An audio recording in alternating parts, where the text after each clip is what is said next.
Muito bom dia a todos. Peço desculpa por este atraso no início da cerimónia.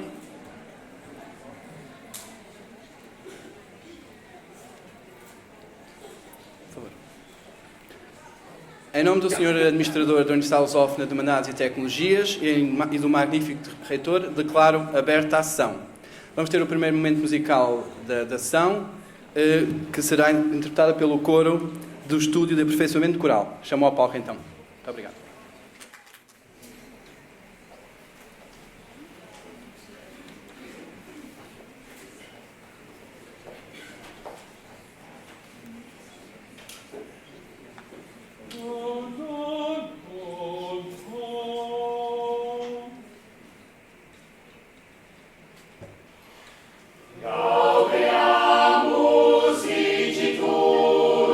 Juvenes dum suo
vai usar da palavra agora o magnífico reitor da Universidade Lusófona, professor Dr. Mário Moutinho.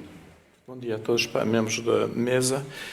Algumas breves palavras no início deste ano letivo. Ao iniciar este novo ano letivo, importa lembrar alguns factos que, de uma forma ou de outra, nos obrigam a uma permanente atenção sobre o que fazemos ou não fazemos, tendo em conta o contexto social e político em que vivemos.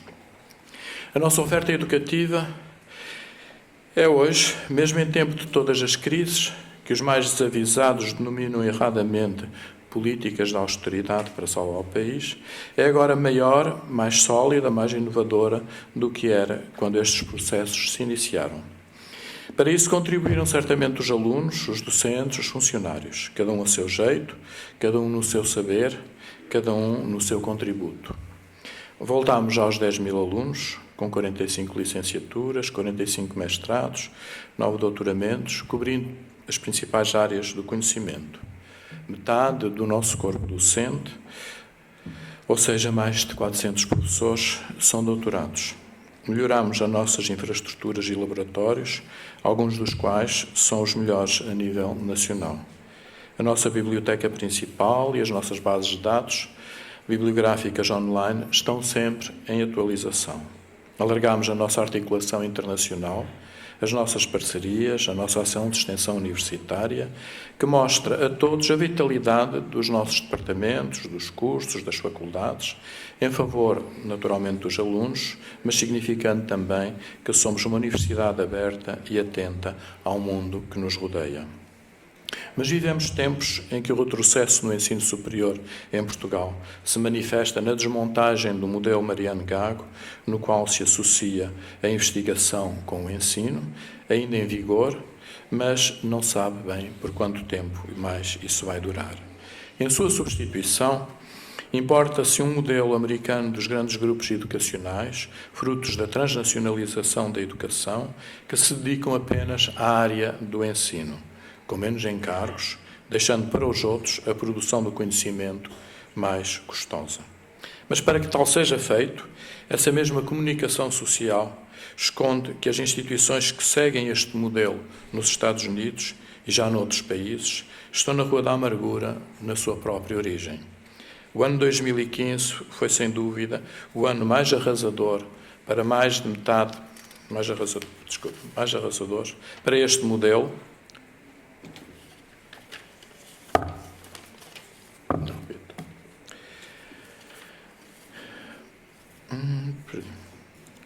É para este modelo, pois assistiu-se ao encerramento de centenas de universidades nos Estados Unidos e suas extensões, enquanto outras são obrigadas a responder em tribunal por acusações de recrutamento predatório, falsificação de dados e muito, muito mais. Isso não impediu o MEC e a Secretaria de Estado do Ensino Superior de, ao serviço de interesses nada transparentes, terem trabalhado afanosamente nestes últimos 3 anos para perverter o modelo que finalmente estava a ganhar espaço no sistema português no quadro da reforma de Bolonha. Esse modelo que ligava à investigação e o ensino. O processo está em curso e neste quadro de incerteza política todos os receios são justificados. A revisão do regime jurídico das instituições de ensino superior, há uma proposta de lei que está na Assembleia da República, que foi preparada por este mesmo Ministério que agora acaba o seu tempo, acabando com a obrigatoriedade que as universidades assegurassem o funcionamento de unidades de investigação, bem como a sua articulação com os cursos que lecionam. Aqui reside certamente a explicação essencial sobre a avaliação das unidades feitas pela FCT, que na verdade iniciou a desarticulação do sistema de investigação universitário nacional, deixando pelo caminho mais de metade dessas unidades de investigação. Enganam-se aqueles que pensam que a culpa do descalabro da última avaliação que foi feita pela Fundação Europeia para a Ciência é apenas um descalabro. Eles apenas se limitaram a executar as ordens que receberam. Mas nestes anos também aprendemos à nossa custa que não basta ter razão se esta vem antes do tempo social que lhe é próprio. Não basta atuar, mesmo que seja no respeito pela legalidade, para que a nossa razão seja reconhecida. Não basta fazermos o nosso trabalho se os tempos em que vivemos contrariam a razão, sustentam o retrocesso social, desinformam, tornam o país mais pobre, onde os meios de comunicação social vendem ilusões que a ignorância aceita como sendo realidade. E precisamos estar mais atentos. É preciso estarmos mais atentos, mais seguros, mas, sobretudo, estarmos mais firmes na nossa razão, no nosso trabalho cotidiano, na universidade que somos e que queremos cada dia seja mais relevante. E isto apesar das pressões que temos vindo a sofrer da parte do Ministério da Educação e da Secretaria do Estado do Ensino Superior desde o verão de 2012. Mais do que nunca, e para finalizar, importa não cruzar os braços, encontrar pequenas e grandes propostas, pequenas ou grandes soluções, que no seu todo farão a diferença entre a submissão e a vontade de inventar, cada dia, o caminho que nos permita continuar a ser uma universidade fundamentalmente tão cobiçada como inovadora ao serviço de todos. Obrigado. Vai agora usar da palavra o Sr. Administrador da Universidade Lusófona de Humanidades e Tecnologias e Presidente da Direção da COFAC, Professor Dr. Manuel de Almeida Damasio. Antes de mais, eu gostaria de dar um louvor ao coral com que se iniciou a nossa sessão, não é? E que parece que tem falta de voluntários para uma atividade tão nobre, não é? Bom, deixo aqui também esse apelo, que haja muitos a querer entrar, porque uma universidade sem alegria não é uma universidade. Uma universidade sem o cultivo das artes não é uma universidade. E parabéns ao trabalho meritório que estão a fazer. Também pedi a vossa permissão, depois de saudar os membros da mesa e o Sr. Reitor, o Sr. Dr. Jorge Leteria, o Sr. Vice-Reitor, o Sr. Presidente da Associação de Estudantes, de ter uma saudação especial para os novos alunos, aqueles que chegaram à universidade pela primeira vez, numa etapa felicíssima da vida de cada um, e eu quero dar-lhes as boas-vindas e dar-lhes felicitações por terem escolhido livre e voluntariamente a Universidade Lusófona para esta etapa das suas vidas, com objetivos bem definidos e claros e, com certeza, com uma grande esperança no futuro e que eu, antecipadamente, desejo que seja de muito sucesso. A Universidade, como ouviram pelas palavras do Sr. Reitor, fez o que lhe competia para selecionar os melhores candidatos e proporcionou instalações, equipamentos e organização científica e pedagógica capaz de corresponder às ambições dos mais ambiciosos e que, doravante, fazem parte desta comunidade académica de professores, alunos e outros colaboradores indispensáveis ao bom funcionamento do nosso projeto educativo. Sejam bem-vindos, venham com força, com coragem, com determinação,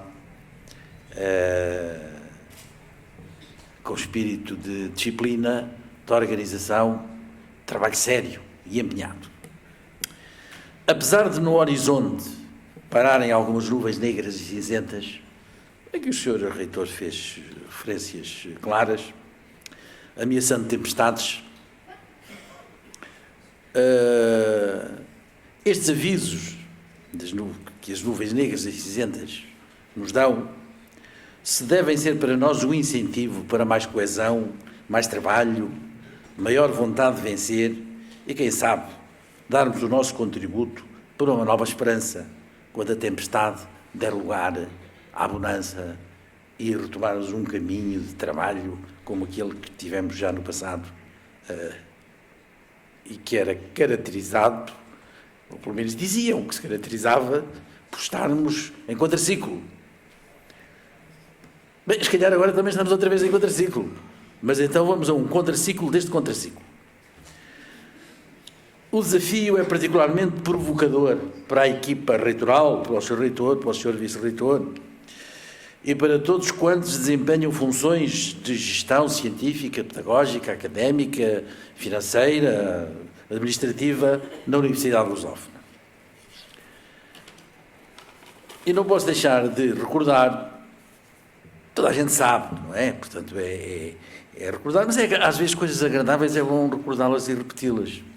E esta é agradável, principalmente por aqueles que ambicionam ser empreendedores, e empreendedores em todo no sentido mais lato, não é? E recordo que gestão é a atividade de alguém que permite obter resultados através de outras pessoas. Portanto, o gestor não é preciso ser uma pessoa muito inteligente, ou de ser aluno de 20 valores, ou... Não, tem que ser, com certeza, uma pessoa com capacidade razoável. Portanto, isso não pode deixar de ser. Mas, no essencial, tem que ter um carisma, um dom, que pode apurar, pode melhorar, que é o de conseguir que trabalhem muito todos os da sua equipa. Portanto, o seu muito trabalho é fazer trabalhar muito. Às vezes não se tem bem a noção de que isto é tão simples como isto. É claro que momentos como estes que estamos a viver e que vamos viver são de facto um grande desafio para os que têm toda a responsabilidade de gestão. Porquê? Podemos dizer, porque há dúvidas, há interrogações, e se o líder, se o gestor se deixar levar por essas dúvidas, por essas interrogações, vai transmiti-las à sua equipa e, em vez de bons resultados, não vamos obter bons resultados. Portanto, ninguém se deve deixar levar para o desalento, principalmente numa ocasião destas. Mas a responsabilidade maior reside em todos aqueles que, vulgarmente dizemos, têm poder, devem motivar, devem não deixar estar ninguém em sossego. Até no sentido que lhe chamou o Fernando Pessoa.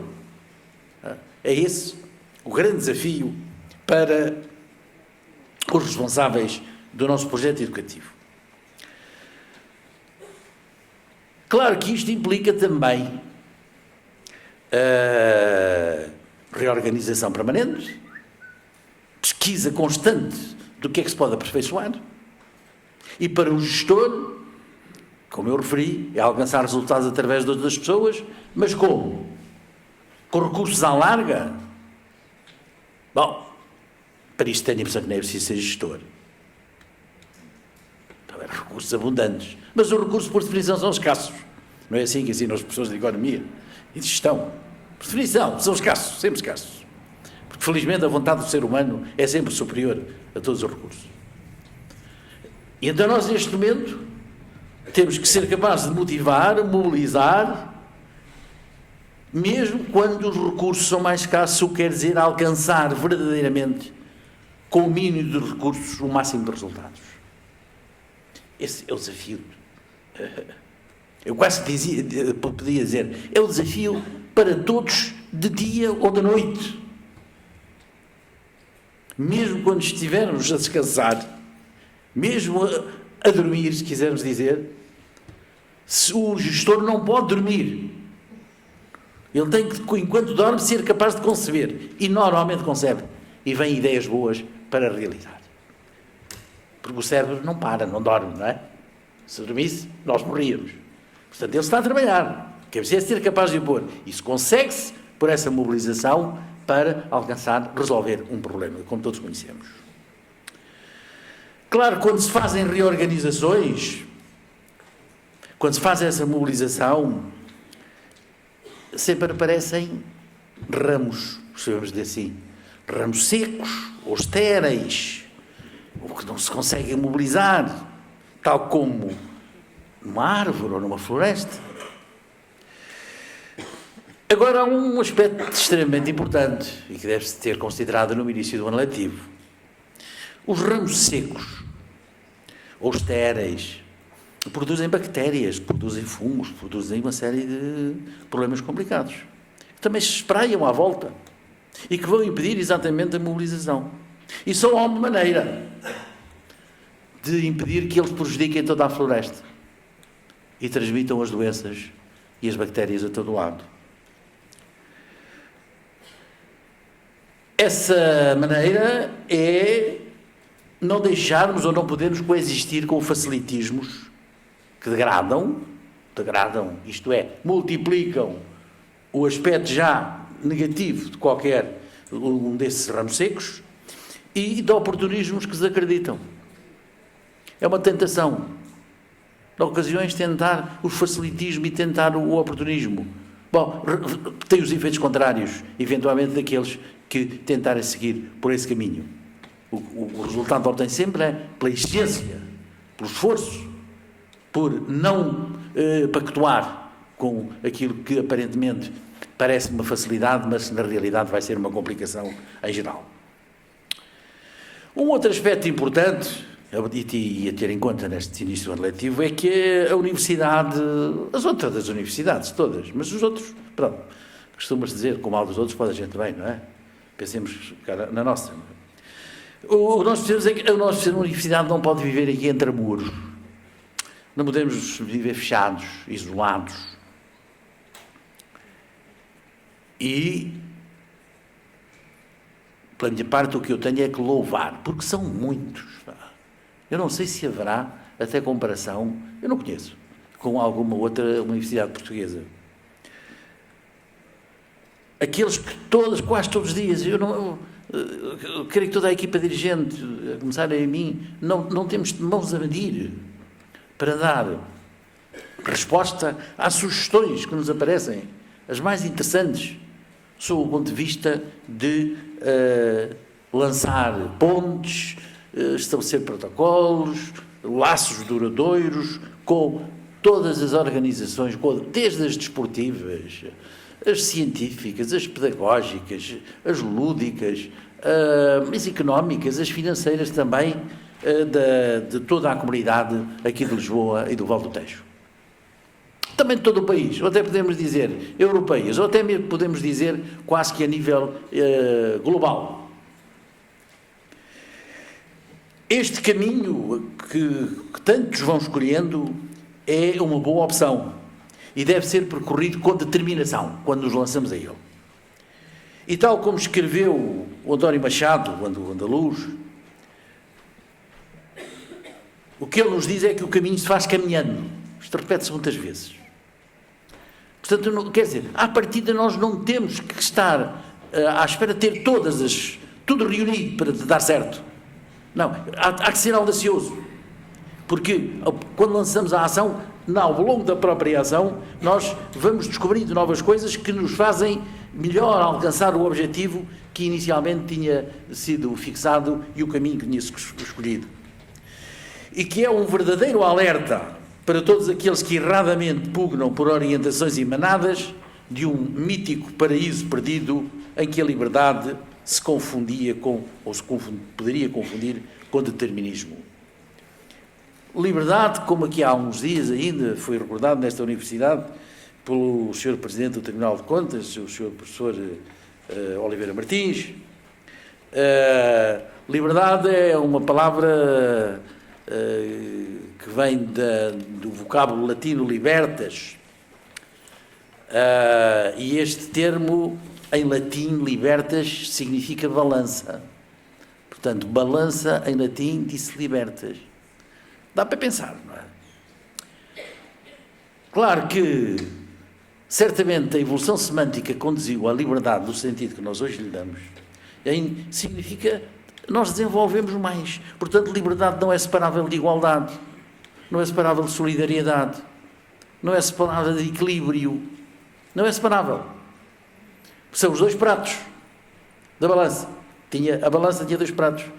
E para que haja equilíbrio entre os dois pratos, portanto, significa este aspecto plural. Dois pratos.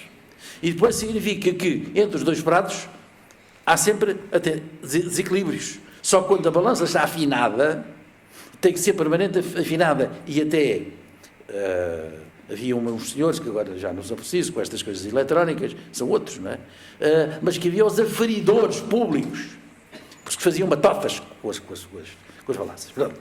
E é esta liberdade de um prato para poder equilibrar-se com o outro que verdadeiramente não é separável dos outros valores que pressupõem então esta liberdade para se alcançarem os objetivos, que é o equilíbrio entre os dois pratos, com o preço justo, com o preço equilibrado, com as forças razoavelmente equivalentes para serem produtivas, etc, etc.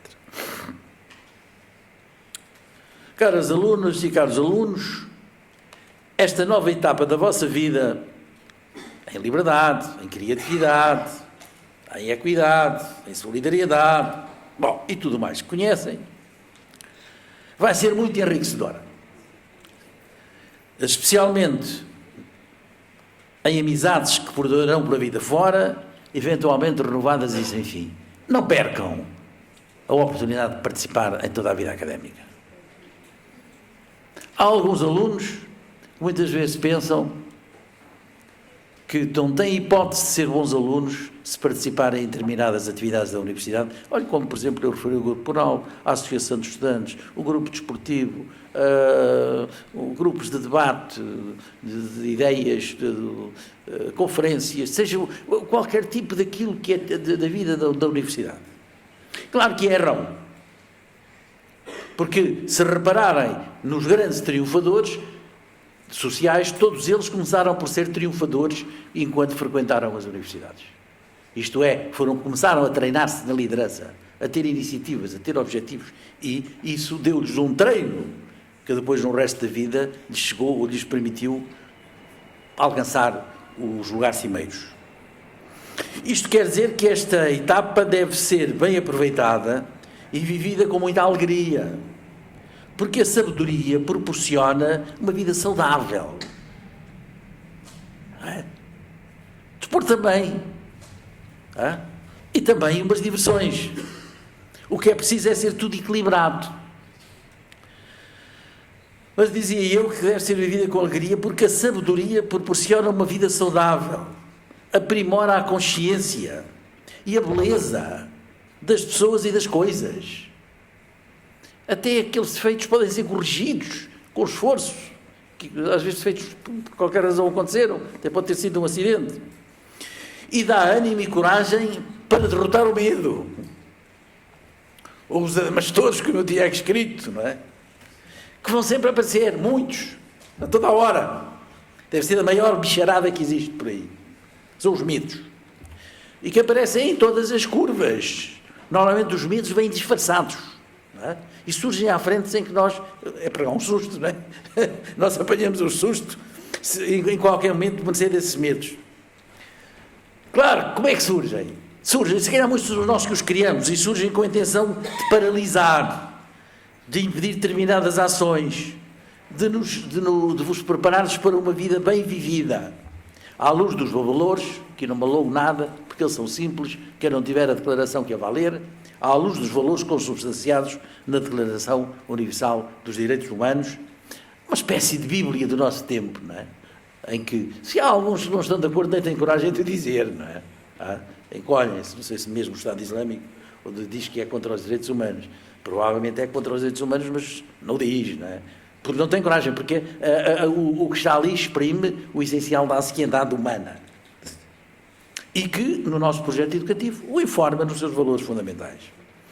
Bom, já deixei alguns aspectos que me parecem muito importantes, mas antes de finalizar, eu gostaria de parabenizar, de modo especial, o Sr. Dr. Jorge Letria, pessoa que eu me dispenso de dispensar e que o Sr. Vice-Reitor certamente vai melhor dizer coisas que alguns conhecem e outros talvez não conheçam,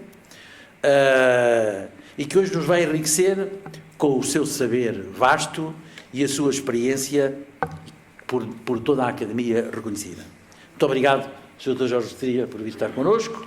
Viva a Universidade Lusófona! Muito obrigado. Vai agora usar a palavra o Sr. Presidente da Associação Académica da Universidade Lusófona, o Dr. Luís Duarte. Bom dia a todos. Excelentíssimo administrador da COFAC, professor Dr. Manuel de Almeida Damasio. Excelentíssimo reitor da ULHT, professor Dr. Mário Moutinho. Excelentíssimo senhor vice-reitor da ULHT, Dr. Carlos Poiares. Excelentíssimo orador convidado, Dr. José Letria, muito obrigado pela sua presença. Caros convidados, meus colegas, sejam bem-vindos. Mais uma viagem que hoje tem início. Mais um tiro de partida que hoje é dado. Mais um ano. Devemos encarar cada novo passo da nossa vida como uma constante procura do aperfeiçoamento. não o encarar apenas com o objetivo de atingir a meta, neste caso acabar o curso, porque se nada aprendermos, de nada vale. O todo é maior que a soma das partes. Assim, somando tudo o que aprendemos durante os vários passos e no percurso iniciado desde que nascemos, somando tudo isso, podemos ser maiores. Maiores num sentido de adquirirmos mais capacidades, mais ferramentas, mais perspectivas, não no sentido de sermos os maiores, já que a humildade e a disponibilidade para aprender devem ser sempre prioridades do homem. E todos esses ensinamentos acompanhar a sua vida. O amadurecimento interior é um processo diário que nos leva a um melhoramento da nossa maneira de ser e de agir, ou pelo menos assim o deveria ser. É desta forma que, em minha opinião, vocês devem pensar, vocês hoje que chegam a esta casa. Devem abrir as vossas mentes para novos horizontes. Aprendam muito mais daquilo que vos é transmitido nas aulas. Não se limitem apenas só a vir para a universidade. Participem em projetos, exponham as ideias, contribuam para o desenvolvimento desta que também já é a vossa casa. Tendo de existir um trabalho constante de todos os que de uma forma ou de outra estão ligados ao nome lusófono. Tem de existir um esforço diário para elevar o nosso nome, para, como foi dito, continuarmos a crescer. A Académica Lusófona, a maior associação privada do país, e aproveitando mais uma vez para agradecer todo o apoio que lhe é dado, vai continuar como até aqui a trabalhar em prol de todos, mas nunca podemos esquecer que são os alunos a principal razão porque hoje estamos todos aqui. Neste caso, para lhe dar as boas-vindas e para desejar a maior sorte. Acima de tudo dizer que façam um grande trabalho, marquem a diferença, lutem por vocês e lutem por Portugal. Obrigado. Muito obrigado. Vamos então agora a um segundo momento musical pelo coro de estúdio de aperfeiçoamento coral.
Dada a palavra, o Vice-Reitor da Universidade Lusófona, Professor Dr. Carlos Paiares.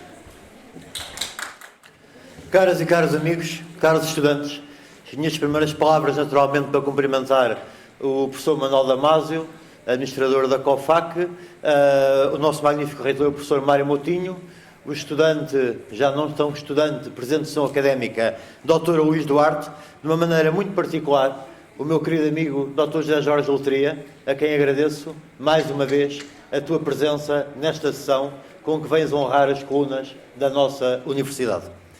Quero também dirigir de uma maneira muito especial alguns agradecimentos, começando pelo Dr. Paulo Lopes, que está aqui incumbido desta missão, que não é uma tarefa fácil, a disponibilidade sempre permanente da professora doutora Conceição Soeiro para me aturar e aturar as nossas constantes solicitações, do administrador também, o diretor da COFAC, professor Faria Ferreira, da nossa bibliotecária, diretora da biblioteca, professora Gisela Felício, da diretora da DRIE, doutora Teresa Rosário Damasio, muito especialmente a colaboração inestimável para esta sessão da doutora Nilva Martinho, do Gabinete da Reitoria, que é a alma daquele gabinete, e da minha assessora na Vice-Reitoria, a doutora Manuela Carrasco, cuja persistência consegue sempre aquilo que eu acho impossível na véspera, mas que se realiza. Uma palavra também de agradecimento à dona Isabel Dil, que há pouco estava aqui entre nós. E queria agora falar muito especialmente para os estudantes, para aqueles que já estão na universidade há alguns anos, e de maneira muito particular para aqueles que este ano ingressaram na nossa casa. Tiveram aqui o exemplo de que uma universidade também é alegria, é arte. E uma palavra muito especial ao maestro Dr. Gonçalo Lourenço, ao seu coro, que se constituíram hoje como autênticos obreiros da coluna da harmonia que tem de reinar na nossa universidade em todos os tempos e em todas as condições, mesmo nos tempos mais difíceis. Meus caros estudantes, estudar numa universidade, de alguma forma, voltou a ser um privilégio. Mas as vantagens de estudar numa universidade e de se formarem para a vida passam essencialmente por se apetricharem, por criarem aqui competências que vos ajudarão a vencer esta crise e as crises que inevitavelmente virão nos anos futuros. A universidade serve para que todos se tornem pessoas livres, críticas e criativas, melhores porque mais bem informadas, logo menos exploráveis no mercado de trabalho, competenciadas e capazes de tomar em mãos os vossos próprios destinos.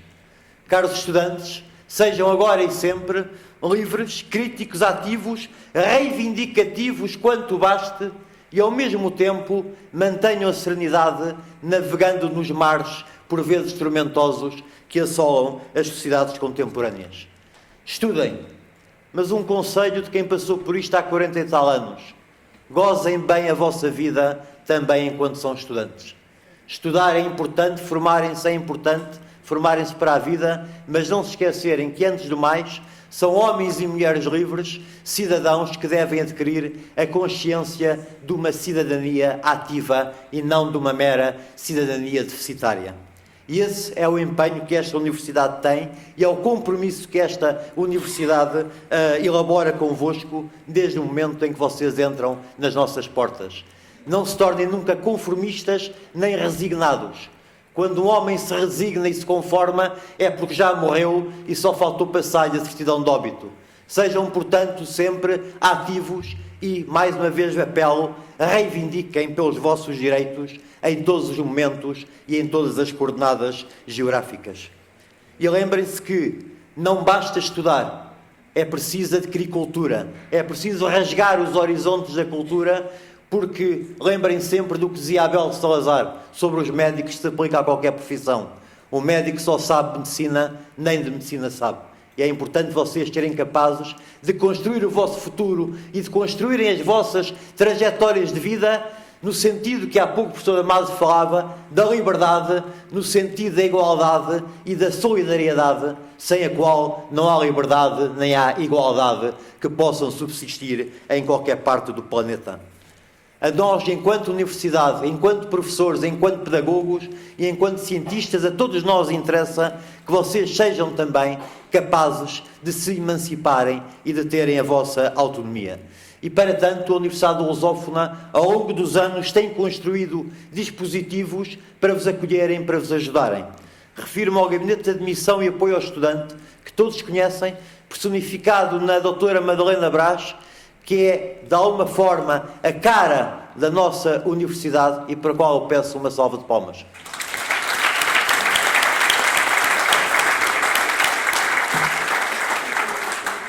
Constituímos este ano o Gabinete de Apoio à Integração ao Estudante, dirigido pela minha colega Maria Louro, que vai articular-se com a Provedoria do Estudante e com o Gabinete dirigido pela doutora Madalena Brás.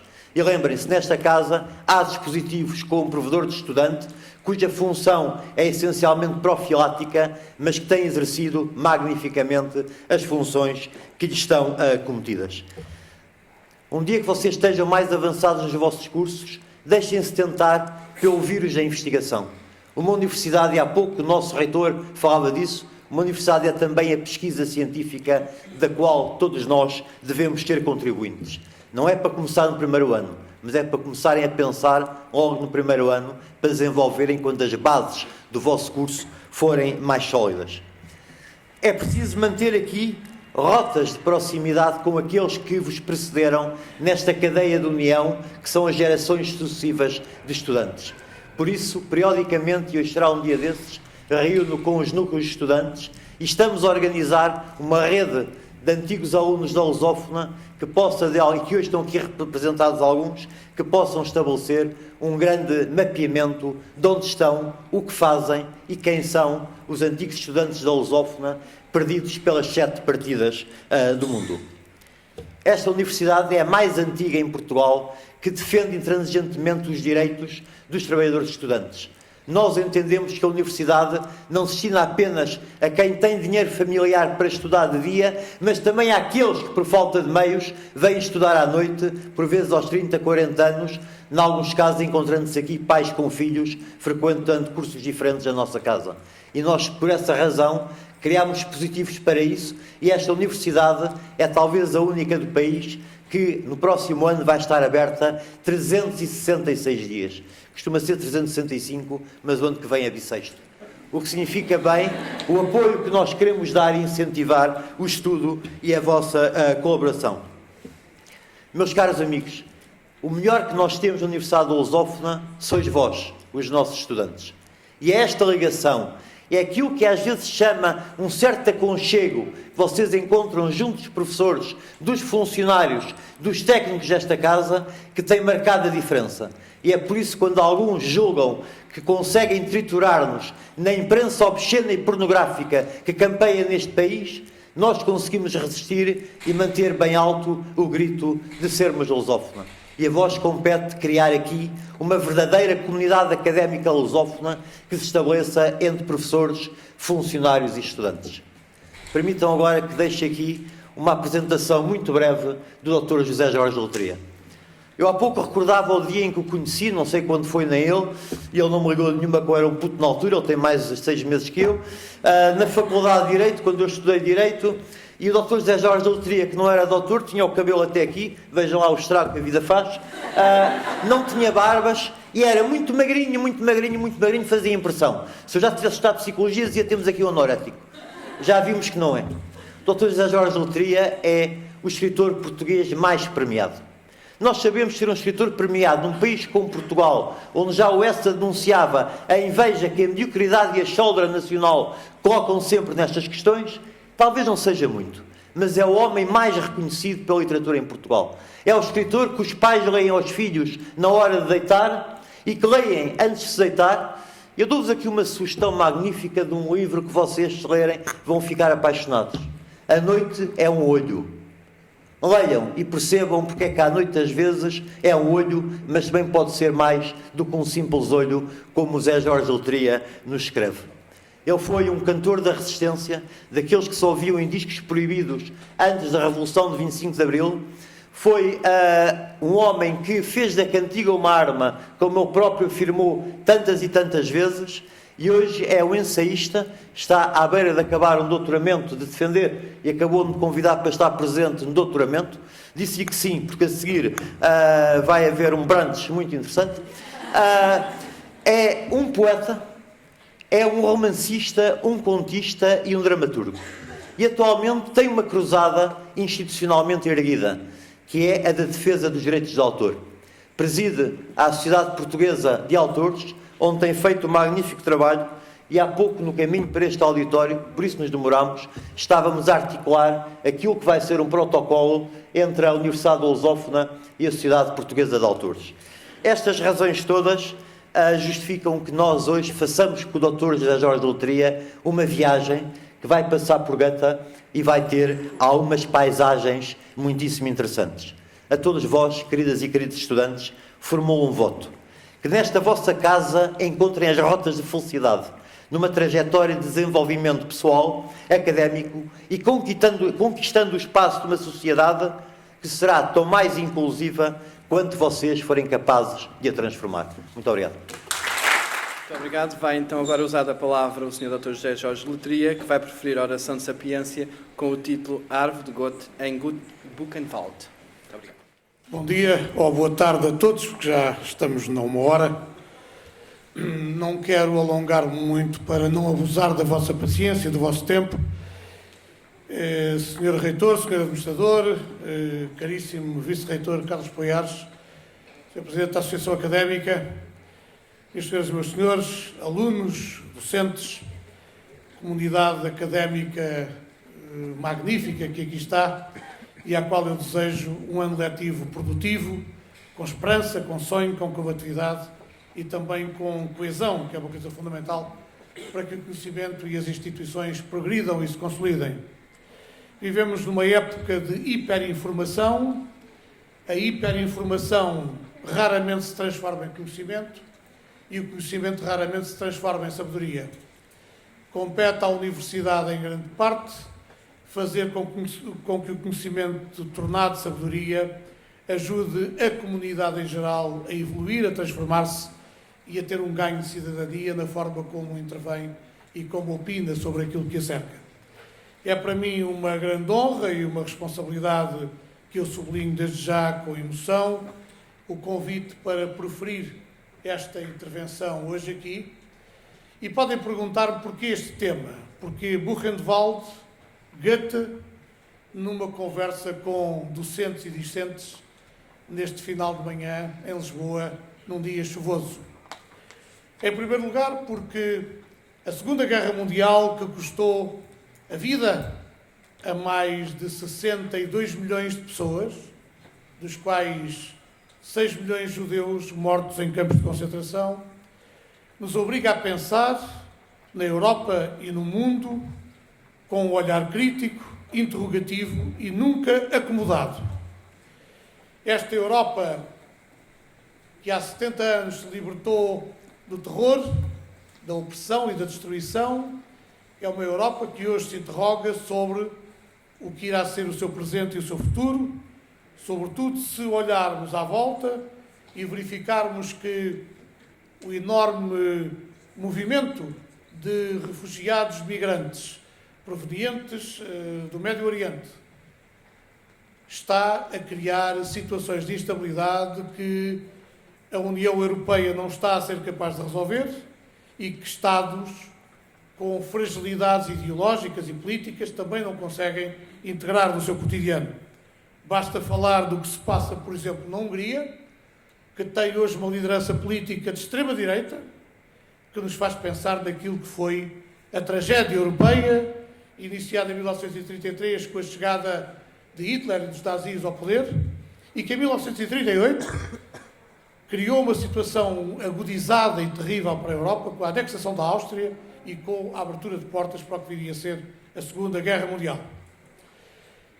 Devo dizer-vos que no dia 1 de outubro de 1975, eu estava na Polónia, integrado na comitiva da primeira viagem de Estado de um presidente português, o general Costa Gomes, na altura, ao estrangeiro.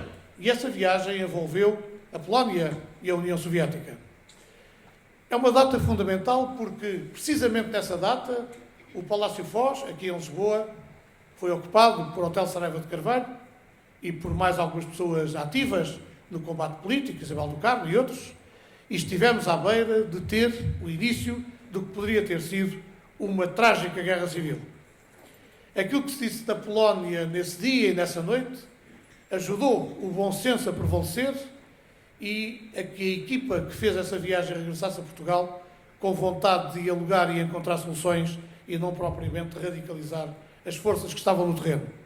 Mas isto para vos dizer que, nessa data, visitei Auschwitz. Os portugueses que fizeram essa viagem foram os primeiros portugueses a visitar campos de concentração nessa altura. Eu era jornalista do Diário de Notícias, tinha a meu cargo a editoria de política nacional e o setor militar, que era um setor muito complexo nessa altura. A verdade é que me interessei pelos campos de concentração e fui visitando vários ao longo dos anos. Buchenwald, que vos falo hoje, além de Auschwitz, Terezin, Bergen-Belsen, que visitei porque foi o campo em que morreu de tifo Anne Frank, uma jovem alemã que partiu com os pais para Amsterdão, onde hoje existe uma casa-museu, que era o anexo em que a família se refugiou, e depois outros campos de concentração. E porquê este interesse? Eu não tenho família nem passado que me associe à tragédia dos que fugiram, mas enquanto humanista, enquanto pessoa atenta aos dramas do seu tempo, eu faço sempre parte daqueles que fogem em nome da liberdade para reconquistarem a liberdade. Daí que essa luta que antecedeu o meu próprio nascimento tenha sido a minha luta e continua a ser hoje a minha luta, quando olho para o mapa e vejo centenas de milhares de pessoas em movimento à espera da paz, da liberdade, do emprego e do teto que lhes permitam respirar, viver e talvez um dia voltar a sonhar. Mas este é também o tempo em que é preciso apelar à liberdade, mas à tolerância, à liberdade e à compreensão, à liberdade e ao diálogo e ao entendimento, coisa que nem sempre é possível quando as pessoas estão radicalizadas por via da religião ou pelo excesso de convicção associada a ideais que devem ser mantidos, mas nunca com a destruição dos direitos dos outros. Ao longo dos anos, estive em espaços de reclusão e de medo, onde foram mortas centenas de milhares de pessoas, milhões de pessoas. E recordo-me que um grande filósofo europeu, que se exilou nos Estados Unidos, um filósofo austríaco chamado Theodor Adorno, declarou, após a libertação dos campos de concentração, onde havia muito mais gente a morrer do que a viver, que depois de Auschwitz não mais seria possível escrever poesia. Não é verdade. Mais do que nunca foi preciso voltar a escrever poesia, e é preciso voltar a escrever poesia, sobretudo para que o ser humano nunca deixe de sonhar e não deixe de acreditar que está nas suas mãos, com uma cidadania ativa e crítica, construir um tempo melhor de esperança e diálogo. Eu lembro que, por exemplo, um grande escritor alemão, que foi Prémio Nobel da Literatura, Günter Grass, foi dos primeiros a contestar a ideia de Adorno de que depois de Auschwitz não mais seria possível escrever poesia. E eu lembro-vos que, em setembro de 2001, quando as Torres Gêmeas foram destruídas daquele ignóbil ato terrorista, ao fim de algumas semanas, as pessoas de Nova Iorque ainda não tinham recomeçado a falar e a conversar sobre o que se tinha passado. E nessa altura, houve uma entrevista dada ao New York Times por um grande cantor e poeta norte-americano, Paul Simon, do Simon & Garfunkel, em que ele dizia que era preciso as pessoas reencontrarem na poesia a sua humanidade, a sua esperança e a sua capacidade de sonhar. E ao fim de poucas semanas, as árvores de Central Park estavam cheias de poemas. Poemas inéditos, poemas fotocopiados, copiados e espalhados pelas árvores, num sinal de vitalidade e de esperança que nos prova que nos momentos de tragédia e de ruptura social e emocional é preciso recorrer à poesia para ela nos dar a esperança de continuar a viver por aquilo que vale a pena. Porquê falar-vos hoje, e vou já fazê-lo, de Goethe e de Buchenwald? Porque em 1999, integrando eu uma estrutura associativa importante na Europa que avaliava candidaturas de cidades para serem capitais europeias da cultura, eu estive em Weimar, uma cidade fundamental na história alemã, por razões culturais e políticas, e apercebi-me de que durante a Segunda Guerra Mundial, na altura em que Buchenwald, criada em 1936-37, e depois transformada numa zona de acantonamento e de treino e formação das SS, se transformou num dos mais terríveis campos de concentração da Segunda Guerra Mundial, apesar da população da cidade de Weimar ver os reclusos, os presos, que eram judeus, que eram políticos, que eram comunistas, socialistas, testemunhas de Jeová, homossexuais, etc., a chegarem e a caminharem ao longo de 8 km até ao campo de concentração, onde as SS exerciam, digamos, o seu controle securitário. E eu aí interroguei-me. Aliás, é uma interrogação que me vem desde o tempo em que, em Portugal, nós lutávamos para haver liberdade, democracia e esperança no futuro. Que é saber o que é que aqueles que cruzam os braços sabem e fazem para que os outros não destruam a liberdade alheia e a esperança que os outros têm no futuro. E por isso também decidi hoje, ao falar-vos dos 70 anos do final da Segunda Guerra Mundial, falar-vos de Buchenwald, porque é um espectro e uma ameaça que ainda paira sobre esta Europa que é a nossa, e lembrar-vos também uma coisa fundamental. Não existe uma cultura europeia, existem culturas europeias. Mas existe um fator essencial que nos deve congregar e mobilizar, que é um espírito europeu. Se nós perdermos o espírito europeu, que é representado por nomes como Shakespeare ou Luís de Camões, Cervantes, Ibsen e tantos outros, nós deixamos que morra este continente e com ele a nossa cultura, que nos agrega e mobiliza, e deixamos também que morra a nossa esperança no futuro. Permitam, portanto, que vos conte um pouco da história de Goethe e a ligação dele ao espaço de Buchenwald através de uma coisa fundamental, que era, e é importante falar disto numa universidade, com os estudantes e com os professores, que lembra a árvore a cuja sombra ele se acolhia e recolhia para ler e para escrever. Quando essa árvore morreu, morreu muito da esperança e do sonho da Europa num futuro consolidado pela cultura. Era uma vez um poeta que gostava de pensar e de escrever à sombra de uma grande árvore. A árvore tinha uma sombra frondosa que favorecia o seu isolamento e o sossego de que necessitava para escrever as coisas belas que conseguia imaginar, tivessem elas a forma de poesia ou de prosa. O poeta vivia numa cidade bonita chamada Weimar, na Alemanha, onde habitavam outros escritores famosos do seu tempo, mas também cientistas e políticos. Por isso a cidade transformou-se num símbolo da Alemanha culta e sensível dessa época. O poeta, chamado Goethe, nasceu em Frankfurt no ano de 1749 e viveu até aos 83 anos.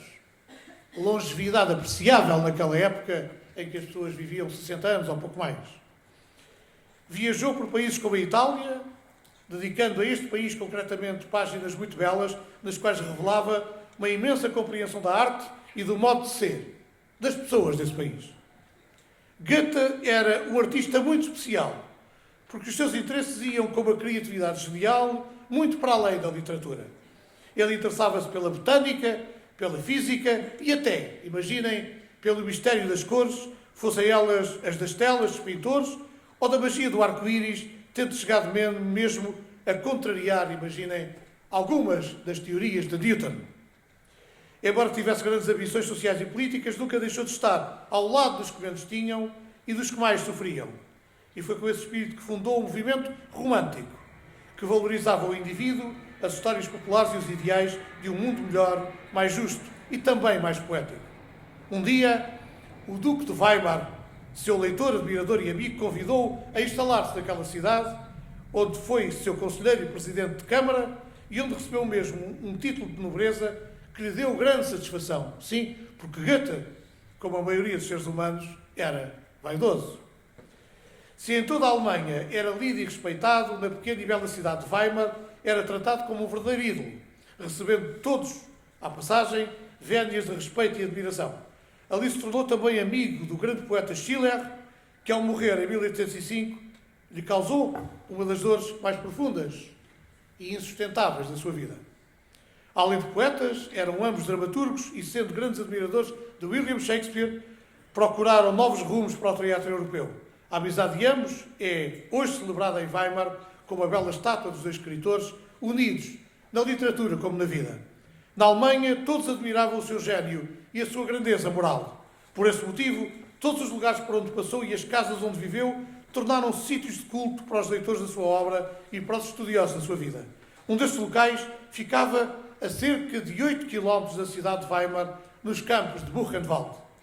Era ali que o escritor procurava a tranquilidade de que tanto precisava para meditar e para criar. E essa tranquilidade era debaixo daquela árvore altiva e forte que a encontrava. Ali permanecia sentado, horas a fio, sem se dar conta do galope do tempo. Passando ao papel versos belíssimos, estudos sobre a botânica e zoologia e saboreando as paixões que nunca deixaram de marcar a sua vida e sabe-se que foram intensas e arrebatadoras quase até ao final desse ciclo de existência. Quando morreu, no ano de 1832, muitas pessoas passaram a ir em romagem de saudade e de gratidão até ao sítio onde a árvore se erguia, indiferente às modas e às cicatrizes do tempo. E foi assim que a árvore passou a ser conhecida como a árvore de Goethe, deixando em todos a impressão de que estava guardada para saborear os frutos da eternidade, exatamente como Goethe e a sua glória. Passaram muitos anos. Houve guerras e revoluções, mas a árvore manteve-se de pé, tal como a memória daquele que lhe dera fama e brilho. Parecia que nada nem ninguém seria capaz de a derrubar, porque se tal acontecesse, seria sinal de que a própria Alemanha estava condenada a desaparecer, e isso ninguém acreditava que pudesse alguma vez acontecer, porque as pátrias não costumam nem devem morrer assim.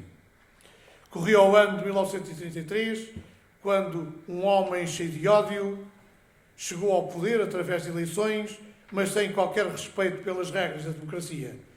Ao fim de algumas semanas, já queimavam, eles, os nazis, nas praças de várias cidades, os livros dos grandes autores alemães, Goethe incluído, por temerem que as palavras por eles escritas iluminassem nos espíritos dos leitores palavras como liberdade, justiça ou verdade.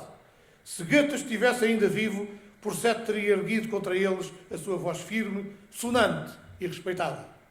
Houve quem alertasse para o perigo que começava a minar os alicerces do grande país, mas muitos foram os que se recusaram a dar ouvidos a essas vozes experientes e cautelosas.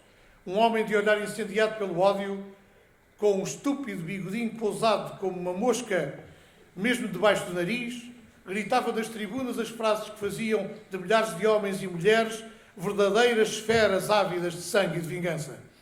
As suas primeiras vítimas foram os que não defendiam as mesmas ideias dessa gente. Depois foram os judeus e os deficientes físicos e mentais. A máquina do horror movia-se com um combustível aterrador, o sangue e a dor dos inocentes. E este fantasma volta a pairar, lenta e solidamente sobre a Europa de hoje, ganhando caminho, abrindo caminho, se nós não estivermos atentos, mobilizados e unidos contra aquilo que nos ameaça e que pode ameaçar o vosso presente e o futuro, se vocês não forem uma força de combate contra o obscurantismo que pode outra vez ameaçar e destruir a Europa. Os nazis precisavam de espaços largos para aprisionar todos aqueles que diziam estar a mais da sociedade, que prometiam fazer durar mais de 1000 anos. Um dos primeiros espaços do horror foi Buchenwald, onde se erguia, ainda garbosa e livre, a árvore de Goethe. Para ali foram transportados comunistas, socialistas, democratas cristãos e judeus, muitos dos quais morreram em condições tão terríveis que as palavras são incapazes de descrever. Também lá estiveram portugueses e outras figuras como o escritor e ex-dirigente comunista espanhol Jorge Semprún, que chegou a ser ministro da Cultura de um governo de Felipe González. Junto do campo foram erguidos edifícios para acolher centenas de homens das tropas de choque dos nazis, as SS, verdadeiros cães esfaimados do terror que por todo o lado deixava rastro. Também foi construído um jardim zoológico para entreter os guardas do campo e as suas famílias. O tratamento dado aos animais era, sabe-se hoje, muito carinhoso e delicado. O reservado aos seres humanos não tinha classificação possível. Morriam todos os dias das formas mais brutais e cruéis. Mas nenhuma voz se erguia para denunciar a barbárie que se espalhava por Buchenwald e por muitos outros campos situados na Alemanha, na Polónia e na Checoslováquia, de Terezin a Auschwitz, de Dachau a Bergen-Belsen. A árvore de Goethe a tudo assistia impotente, restando somente a possibilidade de pedir às aves e aos ventos que levassem a negra notícia do que ali se passava. Por favor, vão dizer aos povos que ainda vivem em liberdade os horrores que aqui acontecem, já que eu, dizia Goethe, com as minhas raízes afundadas no solo, nada posso fazer a não ser chorar pelas crianças, pelos velhos e por todos os homens e mulheres que aqui morrem todos os dias como animais atingidos por uma estranha moléstia. As aves e os ventos faziam o que podiam, mas a verdade é que podiam muito pouco, porque quase toda a Europa estava ocupada e silenciada pelos nazis e pelas ameaças sempre cumpridas do tal homenzinho de olhar alucinado e bigodinho apontado como uma seta venenosa ao desejo de vida e de paz de milhões de pessoas. Os prisioneiros, entretanto, iam chegando de dezenas de países. Falavam línguas diferentes, mas entendiam-se num idioma comum que era o do medo e da revolta, do sofrimento, da coragem e também da fome. Ao chegarem, ouviam os mais antigos falar da árvore de Goethe, a tal árvore, e iam até junto dela para lhe darem um pouco de alento e da esperança de que ela fosse capaz de os pôr ao abrigo de tão grande salvajaria.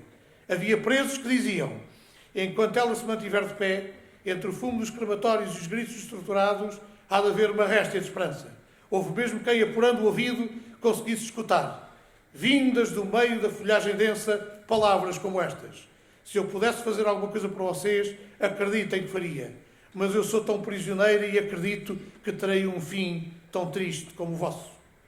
Quando os prisioneiros se afastavam com o passo lento de quem a fome, a doença e os maus tratos deixou sem energias, ouviam um choro convulsivo a sair de dentro do tronco e viam grossas lágrimas de seiva a escorrerem até ao chão. Algures, lá do alto, talvez o próprio Goethe, chorasse com a árvore o destino trágico da sua pátria, chafurdando em sangue e em cinzas. A árvore de Goethe era testemunha diária do sofrimento que atingia por igual homens, mulheres e crianças e por vezes desabafava com os seus ramos cada vez mais mirrados. Quem me dera saber e poder escrever como Goethe para registar o que esta pobre gente aqui padece.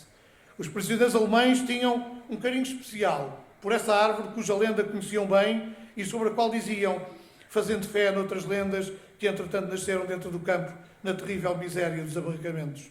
Quando ela morrer, será sinal de que no prazo de um ano também a Alemanha morrerá. No campo não havia livros nem papel para escrever, porque tanto uma coisa como a outra representavam um perigo para os nazis. Mas havia quem soubesse de cor os versos de Goethe.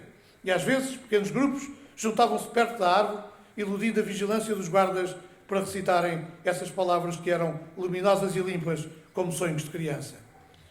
Quase a terminar, quero dizer-vos também que, sabendo a importância que a árvore tinha para os prisioneiros, os guardas do campo quiseram torná-la cúmplice dos seus crimes. Por isso decidiram usar os seus ramos fortes para enforcarem prisioneiros condenados. Os outros, os que ficavam reservados para uma das levas seguintes, eram obrigados a assistir em silêncio a essas execuções que marcavam da forma mais cruel o alvorecer dos dias, fosse da primavera ou no frio gélido do inverno. Em todos os olhos havia lágrimas de sofrimento e de surda revolta, e até os animais do jardim zoológico uivavam, rugiam e escoiciavam, por sendo também prisioneiros, embora em jaulas douradas, se sentirem cúmplices de tamanha crueldade. Um dia, a árvore deixou de ter folhas e começou a ficar com a casca e os ramos negros e ressequidos. Corria o ano de 1941 e alguém, conhecendo os sintomas de doença e de morte do mundo vegetal, sentenciou: a árvore de Goethe já não vai durar muito. E a verdade é que nessa primavera ela já não teve alento suficiente para celebrar a chegada da estação das flores e dos aromas silvestres.